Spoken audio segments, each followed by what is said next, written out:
Well, hello everyone, and welcome back to Kiki's Kitchen. We are doing ribs again today. My mama's rib recipe. We're doing ribs in the oven. Last time I did them, which was actually before I went to YouTube, so it was on a Facebook video, and they were a huge hit, and everybody loved them. So many people have made them and have come back with. And I love that. When you guys come back and tell me that you've made something and that you loved it, oh, you make my day. So. But I also love that you guys are giving me tips too. I love that. Believe you me, I'm not the end all be all. I'll be the first to tell you that. So what I was trying to show you, and these ribs have all been washed, or rinsed off anyway, I should say. I'm going to pat them dry, and then I'm going to remove the silver skin from the back, the little membrane.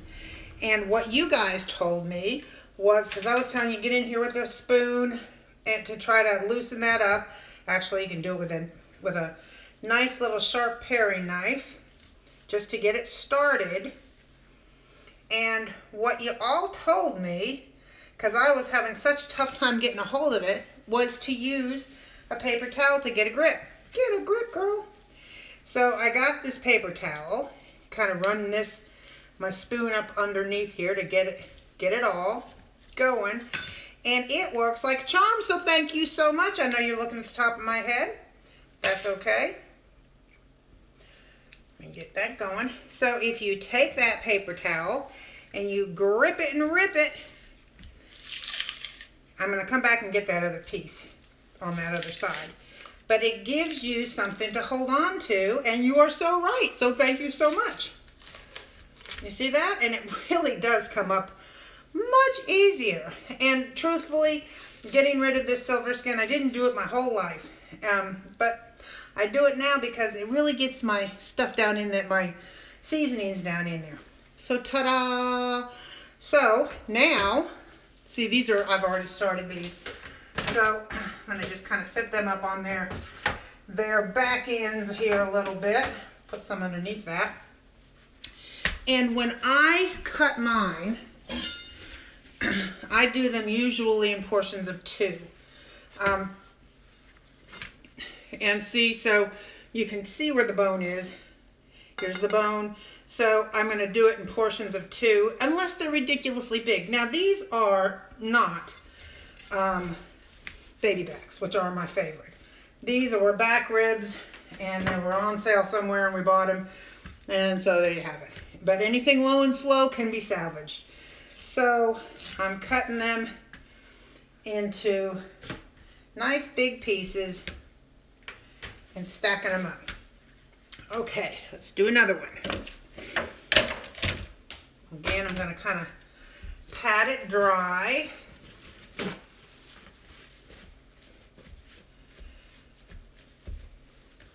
Flip it. Oop, there we go. Get that in there.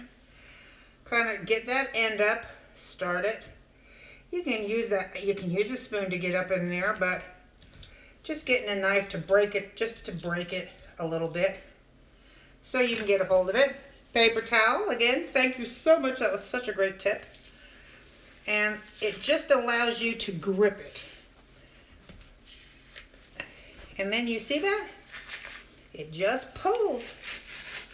Works like a charm, y'all. Works like a charm. I got a little here on the end. There we go. Perfect. And again, just cut them into however you like, but I like pieces of 2. It's a good serving size to me. For ribs, typically you do 1 pound a person when you're buying them because of the bone factor. All right, we got one last one. Switch this out. That on the bottom. I'm going to pat this dry over here. I know you can't see it, but I told you what I was doing. Just patting it dry, that's all. I'm going to get this started. And I'm just breaking the membrane with my knife.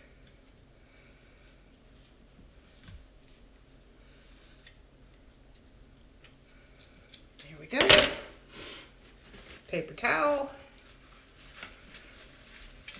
So hooray to all of you who told me about doing this with a paper towel. I really appreciate it. Really. Because it does make it so easy. So, get that off of there. I'm telling you, I struggled before. You guys are brilliant. Alright, so let me cut this one up. And yes, I will be Cloroxing my counters. No worries.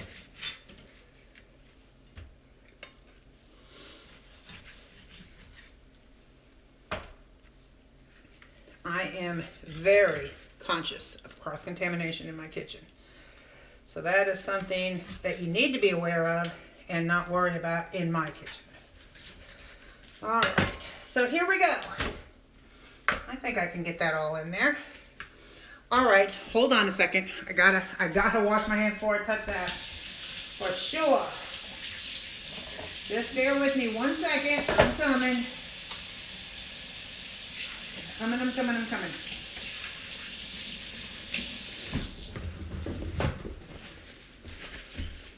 Okay, I'm back. I'm going to touch this camera now. I'm going to stop this and I'm going to get prepared for the next step here, okay? Be back in a second. Okay, so we have now, as you know, we took the silver skin out. All we did was rinse these ribs. So you get a rack of ribs, you bring them home, you take them out of the vacuum seal pad, you pack, rinse them off, give them a quick little rinse, pat them dry, flip them, and do what I've been taught to do, which is get a piece of paper towel and rip that silver skin. And so now, I put them in the pan. Which PS of that, of course, you know, I sprayed with my spray because, you know, I don't want anything to stick. Now, what you're going to do is you're going to take several, I don't know how many you're making, so I can't tell you, but several onions, and look how thick that is. You see how thick that is? And you're going to tuck them between, down in, all around these ribs. The onion gives it awesome flavor. It is wonderful when it comes out. Everybody wants some onion because it's so good with the barbecue sauce on it and all that. So I am tucking them underneath because I've got several ribs in here. So I'm tucking them down, in, around, on top, and everywhere. The onion flavor, it obviously imparts a lot of onion flavor, which is good. Now, I will get somebody who says, but I don't like onion. Well, then that's okay. Don't put onion on it. But if you like onion, and it's just part of the recipe. So, but if you don't like it, don't use it. So now I'm going to pause you. I'm going to wash my hands again, but I'm going to pause you, and I'm going to get the stuff together to make the barbecue sauce. So I'll be right back. Okay, we're back, and now we're going to make my mama's barbecue sauce. And it is an awesome barbecue sauce. And if you want to know it's the real deal, it's the real deal. That's my mama's handwriting from 100 years ago, for sure. God bless her soul. So, we're going to start with, and I'm going to pay no attention to what I'm putting in here because I am tripling this. I am tripling this because I have all of these, plus I like to have it in the refrigerator. I keep it in a little jug in the refrigerator. So I am tripling this. So the recipe that I give you on the YouTube link is going to have one single thing, which PS of that is going to still make you a good bit. So, but just because I want to have more, that's what I'm doing. So this is calling for, well, it actually does call for, because I just want to point out, it calls for 3/4 cup of water, and I already have that in my Pyrex. I love these Pyrex things. This is an 8 cup, and the reason I love it is because it goes in the microwave so very well. So it calls for the water, so I already have that in here, and I'm using this as my mixing bowl. So to that, we're going to add vinegar. It's 4 tablespoons of plain white vinegar. White distilled vinegar. So that's 2 tablespoons. So 1, 2. And then 3, 4, 5, 6. Now this will last forever and a day in the refrigerator because it's vinegar based. I mean, it's got vinegar, it's got ketchup in it. So it'll last in there as long as you got ketchup. Then 2 tablespoons of Worcestershire. Now, I got plenty of people who have said they don't like Worcestershire. Well, then just leave it out. That's no big deal. It won't give you the same flavor. You won't taste the Worcestershire. It's not like you're having straight Worcestershire. You know I'm trying to count and talk, right? It never ends well. But if you don't like it and if you're that sensitive to it, then just leave it out. It's no biggie. I always say you won't taste it if you don't have it, but you will taste you will. Never mind, let's move on. So a tablespoon of salt. Now because I'm tripling this, I'm not putting in 3 tablespoons of salt. And of course, you know my drill on kosher salt, right? And actually I need more in here. So I'll just put in what I have. I'll fill that later. But I'm not going to triple the salt because that's just kind of too much salt. I've got the water, a teaspoon of red pepper flake. And that's the one thing I don't have over here. So hang on. Let me grab it. I do have it. So I need a half teaspoon. So now also, if you don't like something if it's too spicy for you, cut back on it. This calls for 1 teaspoon of red pepper. If that's too much for you, back it down. Actually, it calls for a half teaspoon. Paprika. A teaspoon of paprika. So 1, and paprika is made with peppers, but it's not hot. Oh, fumble.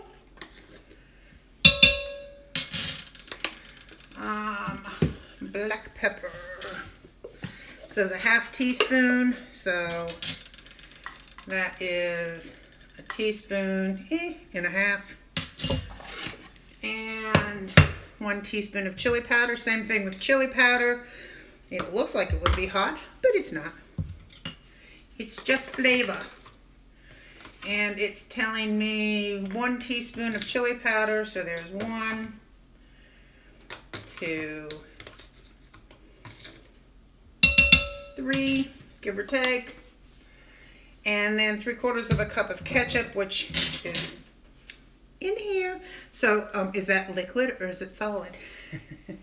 I'll leave that up to you. Whenever I'm doing something like ketchup, I put it in a glass container because I can see if there are any air pockets in it that I need to fill. But it doesn't matter if you do it in a liquid or a dry. Okay. And half a box of brown sugar. So look at my sugar container. Isn't that just the coolest little thing? My friend Kimmy got me this, and I love it, except for, I love it. I love canisters like that. Just make me happy. So it calls for a box, which is 16 ounces, right? Or it calls for a half a box, so that would be 8 ounces. This is 32. So let's see. That would be, let's just get a measuring cup. Hang on, hang with me a second. My measuring cups were wet. Don't you hate it when I disappear off camera? Okay, so it says, the recipe says a half a box of brown sugar. Well, typically a box of brown sugar is 16 ounces. So that'd be 2 cups. So a half a box. So a half a box would be 8 ounces, right? So there's 1.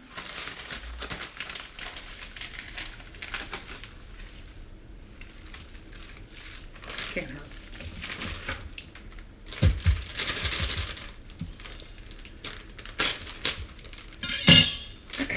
you know, really, don't do as I do. Don't use your knives to do things like that. It dulls them for sure. And don't ever put your knife in the dishwasher. Don't put your good knife in the dishwasher. That just breaks my heart when I hear people do that. Ay, that will dull it and ruin your knife. Okay, so that, because I tripled it, remember guys, I tripled it. So if it was, the original recipe would have been a cup. All right, so that's it. So now we're going to mix this up with a whisk.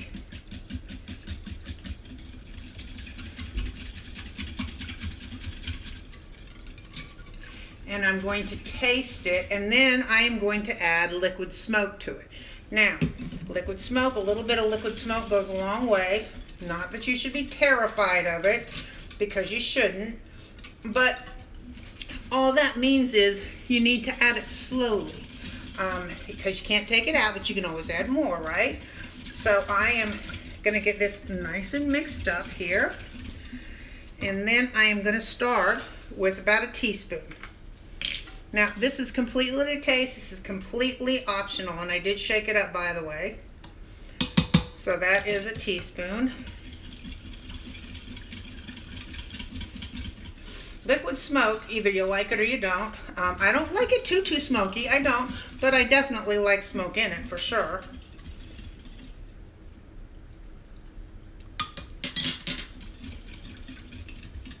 Oh my goodness.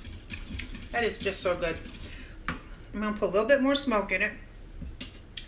And I'm going to go with about a half a teaspoon, because that's plenty. And remembering that I'm tripling this, right? So if you start it, you're probably going to want to start with about a half a teaspoon.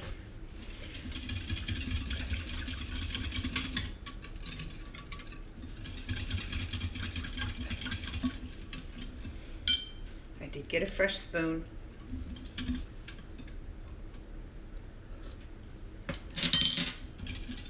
Yum. That is just so good, y'all.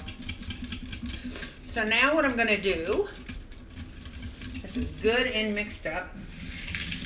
I am going to pour it generously over my ribs. Come to Mama. All right. Going to pour it down over my ribs.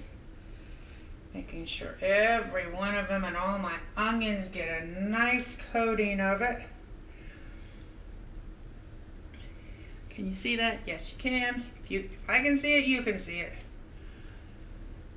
Go back over, down the middle.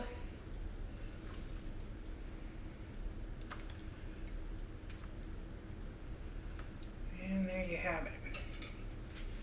All right, y'all. Maybe a little over here.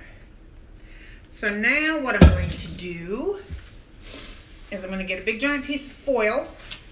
I'm going to cover this. I've got the oven preheating at 350. I need to get these in because they're going to go for about 2 hours, hour and a half to 2 hours. I'll probably add an hour and a half. I will take the foil off so that they can get nice and brown. I will also probably go in here about 45 minutes into it and take a baster and baste over the top with it. I will be back to you. Okay, everyone, I'm going to show you. This is just, I mean, we're still cooking. This is about 45 minutes into my cooking time. And I am going to baste these just with a regular old turkey baster. Pull some of that juice up from the bottom. They've got a long way to go. Ooh, well, that hit the bottom, didn't it? They've got a long way to go. And but I just wanted to show you what I do when I baste. Just a plain old turkey baster. And a lot of noise. And that ought to do it. And I'm going to put them back in here, and I'll pull them in about another 45 to baste them again. and see what they look like. And then that will have been an hour and a half. And I will probably remove this foil at that point in time and let them brown up. However, this is going to be the last you see of them until the still shot, because I have to move on to something else. So this is the finished product for the moment. You will see the still shot of them on the Facebook page. I can't put that on the YouTube page because it only lets me do videos. So I will show this to you, finished product, still shot, on the Facebook page. So I hope you enjoy them. They really are so simple to make, and I'll see you later. I gotta move on to biscuits. Bye.